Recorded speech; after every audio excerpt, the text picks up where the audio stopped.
Now, Rice also strenuously denying another claim featured prominently in Woodward's book, that she colluded with other Bush aides to get Defense Secretary Donald Rumsfeld fired. And she dismissed Woodward's allegations that her relations with Rumsfeld once deteriorated to the point where President Bush had to intervene as simply ludicrous, saying that the two talked every day as part of routine principals calls involving senior officials.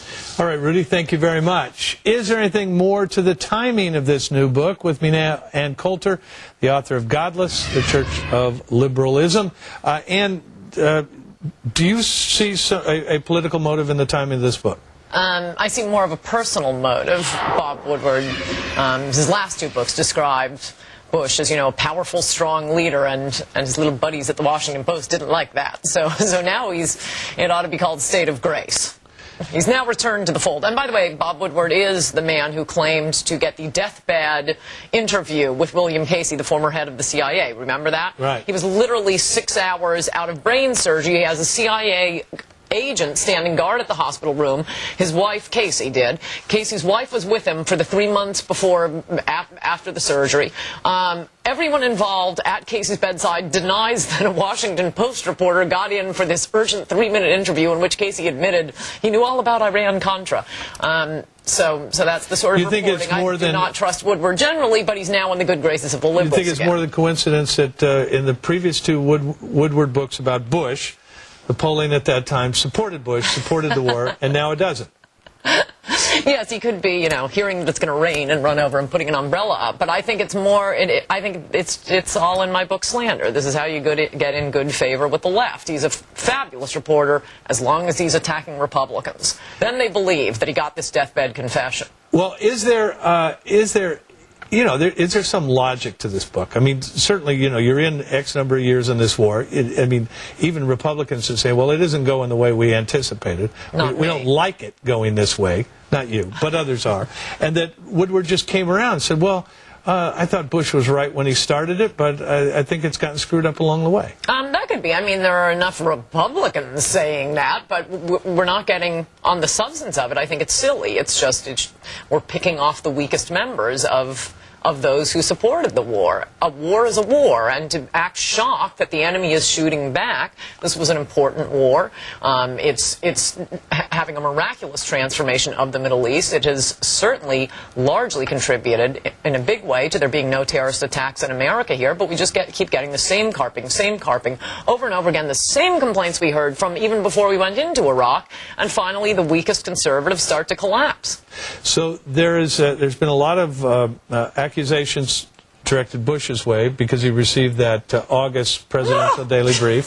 Now we're learning the month before, or Woodward is saying the month before, Condi Rice got the same warning. Right, that Bin Laden determined to attack. I write about this in my current book, Godless, and I should have just reprinted the whole PDA. I will do that in the paperback edition. There was nothing in the August 6th presidential daily briefing that would give you any hint of what was going to happen on 9/11. They were talking about hijackings in the traditional sense of a hijacking to get the release of the blind sheikh.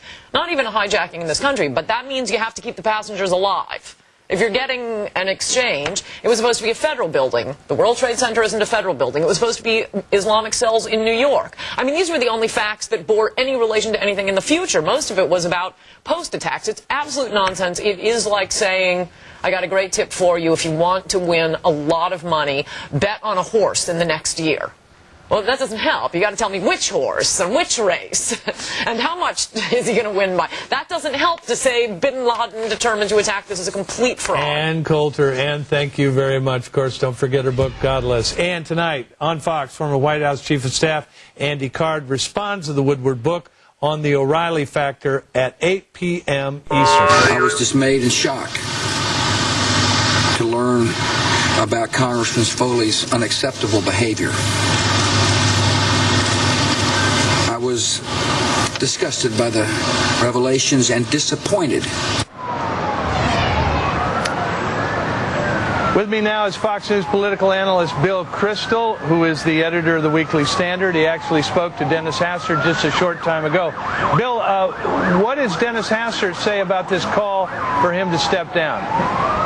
Well, first, he's really repulsed, I think, by Foley's behavior. You know, Denny Hassert was a high school teacher and a high school coach, and this kind of attempt to exploit young boys, I mean, he seems really sickened by it. He's angry at Foley for betraying his trust, his colleagues' trust, the voters of Florida's trust, these Page's trust. He's also angry at the Democrats for trying to make this a big political issue, to divert attention from the real issues that should be debated in this congressional election. And I think he's disappointed in some of these few conservatives who, I think foolishly, have somehow lashed out at Denny Hassert. The Speaker seems to have done what he could have done, given what knowledge he had at the time. No one has really proven or even plausibly suggested what he should have done that he didn't do.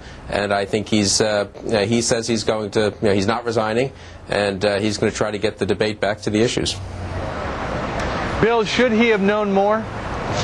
I don't really know how you could. I've thought a lot about this. You know, I edit a magazine. I mean, if, God forbid, one of my colleagues somehow, if someone called my attention to some inappropriate email that was kind of vague, which was the only one Hassert was told about several months ago, you might warn the guy, hey, be careful.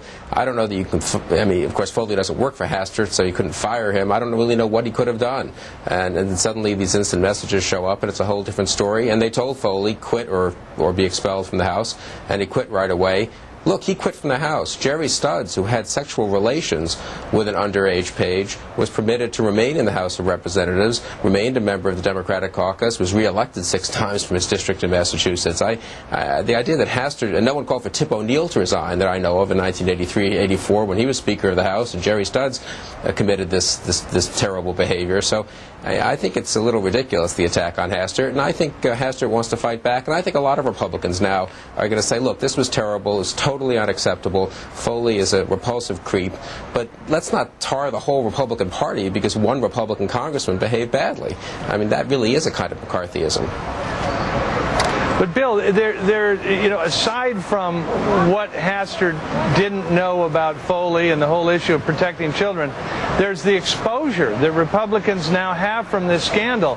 And who is responsible for that, if not Hassert? Well, Foley's responsible for it, and the voters in Florida, I guess, who elected him. Maybe they should have known better, but of course no one knows. These things happen. People turn out to be creeps, and they conceal it pretty well, and then they turn out to be creeps, and you act against them. And now he's being investigated, and we'll see if he broke laws, and if he did, he should be obviously prosecuted. But I think it's a little bit of kind of feeding frenzy here, that let's go find a victim, as if that will take the pressure off. I mean, for those voters who are going to say, Foley's just the latest in a line of Republican congressmen who were corrupted by Washington, then, you know, we have to punish the Republican Party. Some of the voters might say that, but punishing Denny Hassert is not going to help.